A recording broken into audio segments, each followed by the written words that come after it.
Hey mofos, coming to you from down under where it's freezing cold. Today I want to talk about our relationship with food. What kind of relationship do you have with your food? Does it get in the way of your busy lifestyle and you just eat on the go? Or do you love your food? Is that all you do, is look after it like a codependent relationship? Like all you think about is food even when you're not eating food? Or do you hate food because what it's doing to you or how it makes you feel? We're all different, but at the end of the day, we need food. I'm going to go off on a little tangent here. Before we start, I just wanted to let you know that if you can afford to feed yourself, you are already better off than billions of people. To break it down into a more fathomable number, 1 in 8 people go to bed hungry. I would count all of us as lucky in that we can sit here talking about what to eat. We have that option. We have options. The starving and malnutritioned have a very dire relationship with food, almost torturous, as the ones that are lucky enough to get some sustenance, which cruelly keeps them alive, suffer horrible medical conditions. Out of sight, out of mind, right?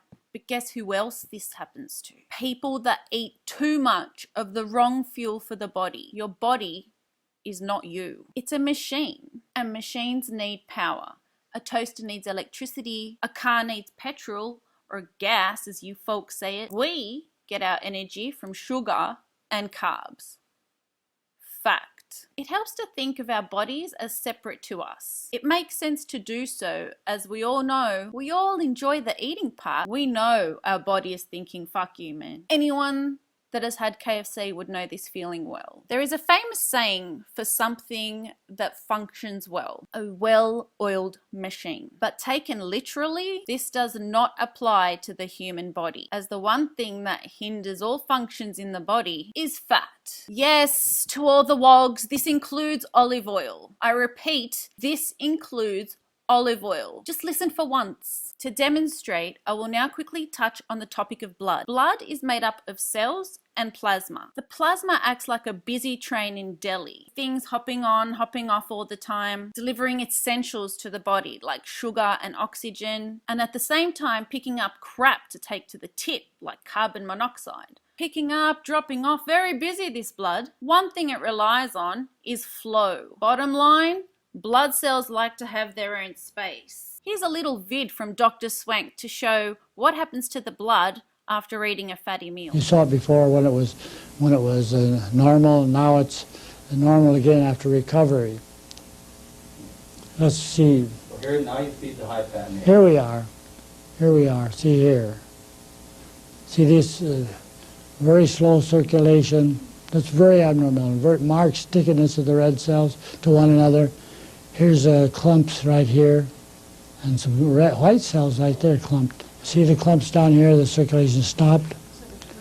And here we see again big clumps floating through this vein. This is the cheek pouch of the hamster. This was done by Meyer Friedman here in San Francisco on people. It was done by a fellow named Williams at the University of South Carolina and Peter Quo at the University of Pennsylvania, all subsequent to Dr. Swank's work, and they did it all in humans. And what they found in the work by Friedman particularly is that when they fed safflower oil, they caused at least as much sludging as they did with animal fats. They fed them cream the first time and showed this profound sludging, and then they fed them safflower oil the next time they did the experiment, and they showed the same kind of sludging. But you didn't even really need to see the vid. You know what oil is like, or butter, or whatever. All fats are greasy and a pain to get rid of, whether it be on dishes or your hands or anywhere. So of course it doesn't make sense that this would be related to good health. In your body, it should be obvious that this is not an easy thing to get rid of. The fat you eat is the fat you wear. I love that. Another Dune writer saying that I love. It's so true. Here's something you don't think of every day. Animal fat is solid at room temperature, yes or no? If you have seen the white sections of the meat, even though it's marbled through all the flesh, so there is no escape, you will recognize that the fat is in fact solid and gross and waxy at room temperature. Now, if you want to get technical, it starts to melt at around 60 degrees, which is about 140 Fahrenheit. Human bodies are 37 degrees, which is about 99 Fahrenheit. So it might taste nice to you going in the current state, but that's a pretty big butt. This sticky, waxy, gross, solid fat is what you are loading into your body. But as you know, the body is busy, and if it has other pressing matters, it will say, fuck this shit, and leave it there for later. You may otherwise know this as cholesterol. Do you know where you are at? You can do a few things. A, look in the mirror, and B, get a blood test. If you or anyone you know is suffering from cholesterol or any of those diseases that are affected by that, please do your body a favor and cut out fat. Happy birthday to you. That's why I fucked your bitch, you fat motherfucker. Take money. West side, bad boy killers. You know who